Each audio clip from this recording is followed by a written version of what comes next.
Hey everyone, thanks for joining. Back with Bill. Been a couple weeks, but a lot of exciting announcements.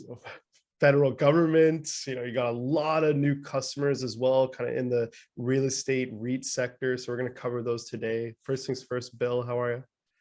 Good, living the dream, changing the world one robot at a time. Well, actually, now they're starting to grow a lot more. So we're happy about that.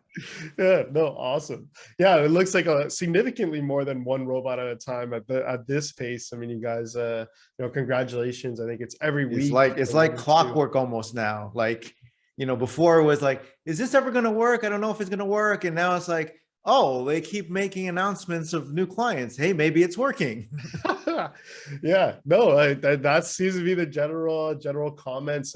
Very interesting with the real estate companies. But do you want to kick off, maybe just to go in order? Do you want to talk about kind of the government interaction? I know there's a lot of questions about that. Maybe for people that haven't seen that press release, do you want to high level kind of talk about it, and then we'll run through Yeah. it? So huge effort. The U.S. federal government obviously has a massive footprint. So think about 10,000 buildings that the GSA manages, where the Federal Protective Services has 15,000 officers and guards protecting those 10,000 locations. U.S. Marshal Service might be looking over 400 federal courthouses. You've got, a significant number of warehouses that FEMA has. I mean, it's a very long list if you just look at it from a physical security standpoint.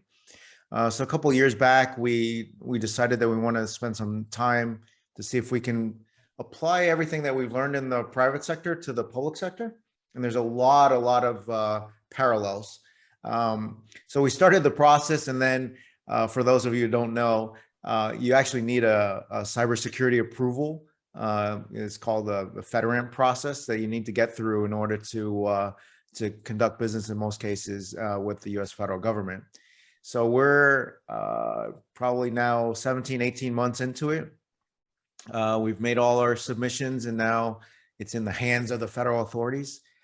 So we're hopefully, we're crossing our fingers. Like, we can't control this process, but we're hoping by the end of the year we'll have an ATO, or an authority to operate, which will then allow us to go perform on contracts, for example, like we have that with the U.S. Department of Veterans Affairs. If you speak to the chief security officer there, he's got, if I remember correctly, like 40, 43, 45 police departments he has to manage, and there's like dozens and dozens of locations. I think it's 140 plus locations or something like that. He's got a huge mission, and sometimes doesn't have the right resources, or inability to just keep throwing bodies at it to try to fix the problem. So I think there's going to be a lot of medium to long-term growth opportunity with the federal government, and this year and a half or 2 years of effort is going to not only help us with that, but actually make the company better. Because there's a lot of processes that, a lot of people like to make fun of the government, but there's a lot of really thoughtful processes and changes that we needed to make anyway. So we're getting there. We're getting there. Yeah, no, awesome. I know you guys quoted 17 months in the press release. I know, like, I got some additional, holy, it's taken 17 months. And then there's some timeline questions you touched on, you're, knock on wood, looking for approval kind of late this year. Yeah, hopefully late this year. It is a daunting process, but I think also give us a competitive advantage in the marketplace, and also help existing or prospective customers and clients in the private sector. Because hey, if the U.S. federal government signed off on this, then might be okay for my hotel, my casino, my apartment complex, or our corporate campus. Yeah, no, it's a great customer to have and a great case study. So fantastic. Well, then here, diving into it again. Yeah, congratulations. You guys are crushing. You said global Fortune 1000 hotel and resort chains. You had a lot of kind of what felt like real estate or REIT type customers. Has that been a focus of outreach, or just, hey, these guys are a perfect fit and they've been reaching out to us? Like, maybe just to give people the general how these deals come across the table. Yeah, there's about a half a dozen places where we spend most of the time, not all of it, but Commercial real estate is absolutely one of them. Property managers have all kinds of issues that they need to manage just physically in the building. They want their tenants happy and safe. And we've proven time and time again that we can be a very cost-effective solution for them. One REIT talks to another REIT, or one property manager figures out, oh, like, hey, we used to have a bunch of cars stolen here. We put the machine there and it almost basically stopped. The other property manager is going to pay attention. So similar to when we've, landed our first hospital or first casino, getting the first one is hard. And then the second, third, fourth one is a lot easier. And that's kind of the process we've made. I mean, a lot of these prospective clients and now clients of ours have, very large operations across the country. And we're hoping that, over time, we'll be able to grow in and grow the business with them. Yeah, it's incredible. I think a lot of people even touching on the potential growth. You have for lack of better terms, a few case studies here, a few pilots, and for some of these REITs, real estate firms that have tons of buildings, bang, here's the easiest is, okay, yep, let's roll out to some more buildings. Awesome. I think that's kind of the bigger side. I mean, you guys are signing a ton of contracts, like you said, jokingly, one robot at a time, but feels like a lot more than that. Anything else you wanted to cover on kind of new client? Yeah, I think part of it's just education. Folks sometimes still think it's a prototype, or this is science fiction, or that doesn't really exist. And then now people are starting, they acclimate it as like, oh, this actually not only exists, it can be very effective and cost effective. So that's been really helpful. I think the Robot Roadshow has helped a lot, because you can Zoom people to death, you can PowerPoint them to death. At some point in time, they want to see the actual robot. So we've had this crazy robot aquarium going across the country, and we're starting to wrap up the schedule for the balance of the year. And there's a lot of demand and interest in that, and it's gone really well. So that has also helped kind of where we can to get the prospective clients to better understand the technology. Yeah. No, awesome. Well, so in here I have three points that people asked a little bit about a couple weeks ago. I've got people asking about the K1 hemisphere.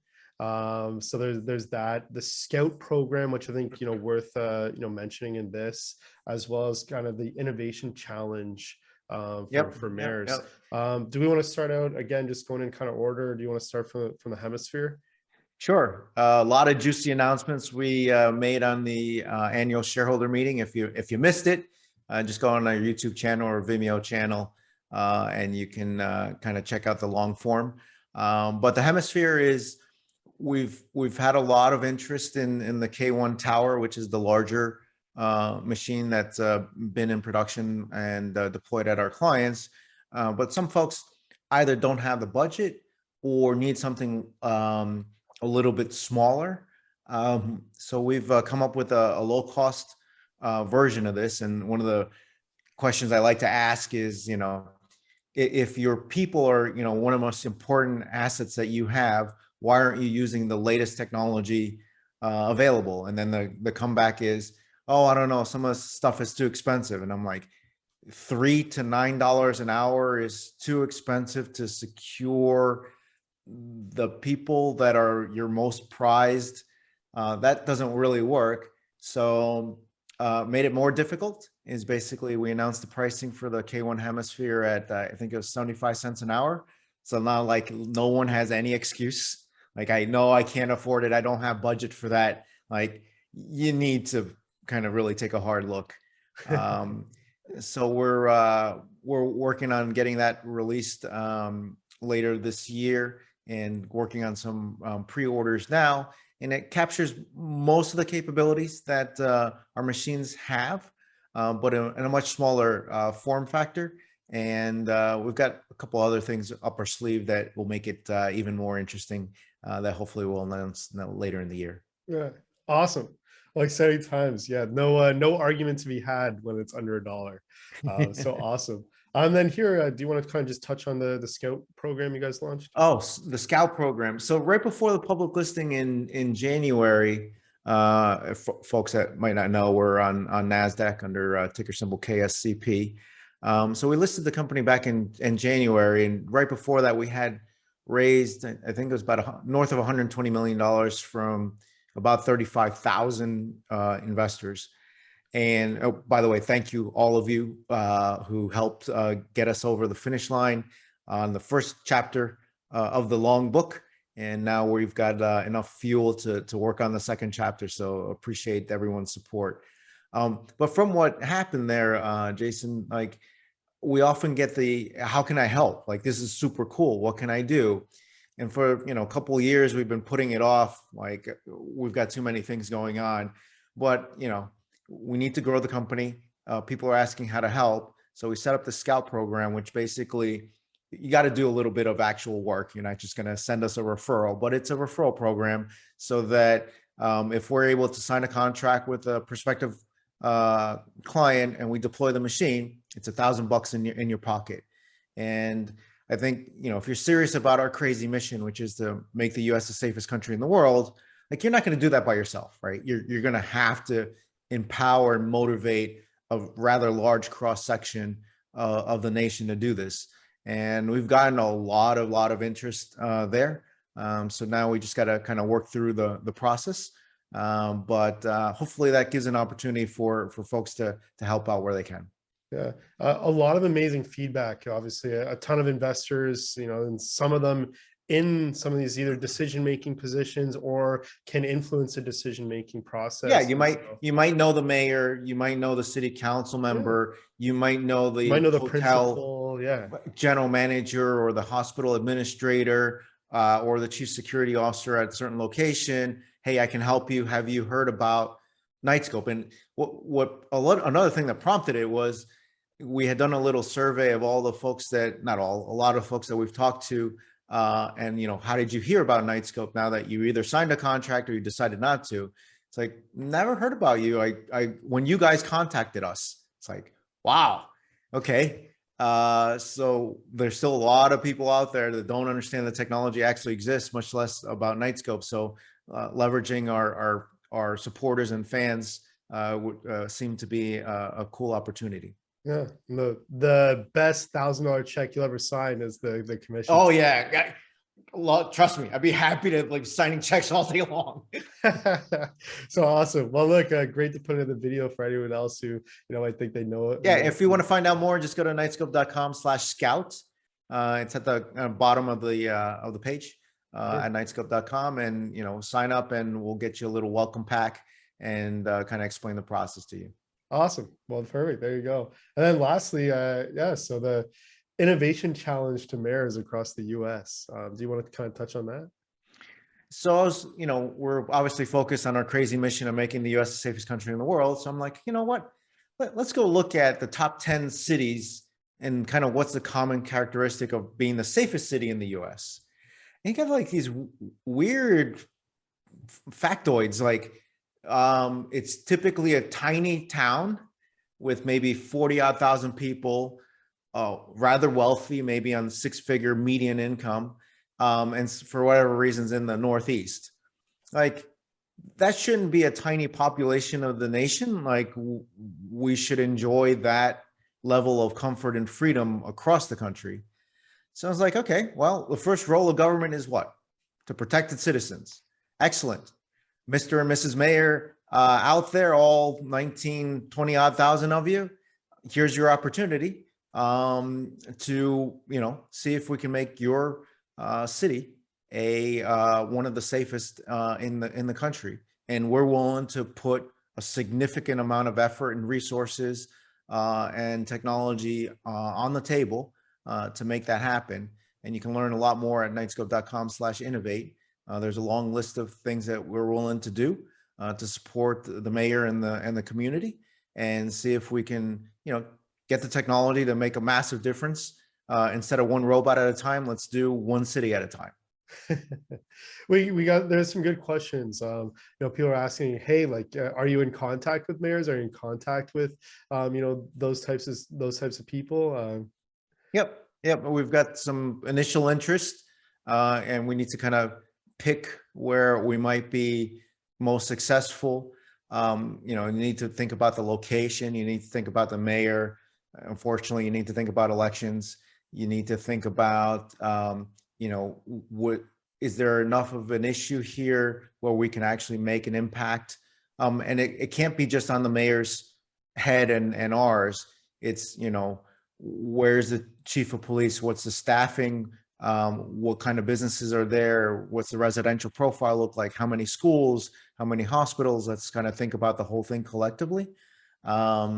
So this will take some time, but I think I'm, certainly pretty excited about that opportunity to really partner with the city and go make a massive difference, because we've already proven that technology works. Now it's just getting our hands in the right places. Yeah. Awesome. Well, look, that's a crazy update. For what's supposed to be a quiet summer, you guys are crushing. So congratulations. I'm sure. Quiet summer, dude. Criminals and terrorists don't take quiet summers. Like, we don't have time to relax and sit around and staring at the Bloomberg terminal or CNBC or whatever. Share that summer's supposed to be quiet, but for anyone but Knightscope, who's pushing forward. And no rest for the wicked, man. That's it. Delivering huge clients. Well, look, congratulations. Looking forward to doing another update here soon, where hopefully talking about some new clients and kind of updates on some of those programs. But Bill, thanks so much for joining. Hey, good to see you. Thanks, Jason.